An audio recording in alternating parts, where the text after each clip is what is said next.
नमस्कार दोस्तों, BR07 news में आप सभी का बहुत बहुत स्वागत है। उड़ान योजना के तहत जिन एयरपोर्ट की शुरुआत की गई थी, उन्हीं सभी एयरपोर्ट में से दरभंगा एयरपोर्ट सबसे ज़्यादा विकसित और सबसे सफलतम एयरपोर्ट बनकर उभरी है। इसी के साथ मिथिलांचल तथा मिथिला के जो लोग देश के विभिन्न हिस्सों में कार्य करते हैं या किसी कारणवश बिहार से पलायन करके देश के अलग शहरों में कार्य करते हैं, उन सभी के लिए एक खास तोहफे से कम नहीं है दरभंगा एयरपोर्ट।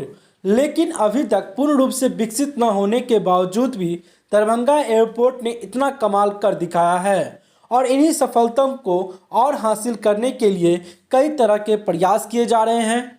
दरभंगा एयरपोर्ट पर अभी जो तस्वीर हम आपको दिखा रहे हैं, यह दरभंगा एयरपोर्ट के बाहर की तस्वीर है, जहां से दरभंगा एयरपोर्ट के लिए नया गेट बनाया जा रहा। इस गेट से यात्रियों का प्रवेश किया जाएगा। आप देख सकते हैं कि दरभंगा एयरपोर्ट के बाहर किस तरह से कई तरह के कार्य चल रही है। इन कार्यों को देखकर अनुमान लगाया जा सकता है कि 2022 में दरभंगा एयरपोर्ट एक अलग ही रूप में देखने को मिलेगा। वहीं यात्री के परिजनों का शिकायत भी है कि कम से कम एक परिजन को दरभंगा एयरपोर्ट के अंदर आने की अनुमति दिया जाए, ताकि वह भी अपने बच्चों के साथ एयरपोर्ट के अंदर तस्वीरें देख सके, अपनों बच्चों को फ्लाइट तक जाते देख सके। तो दोस्तों, उम्मीद है कि आने वाले समय में इन सारे कार्यों पर भी ध्यान दिया जाएगा।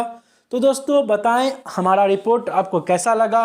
इसी तरह के रिपोर्ट के लिए दरभंगा और दरभंगा एयरपोर्ट से जुड़ी तमाम खबरों के लिए आप हमारे चैनल को कर ले सब्सक्राइब। धन्यवाद।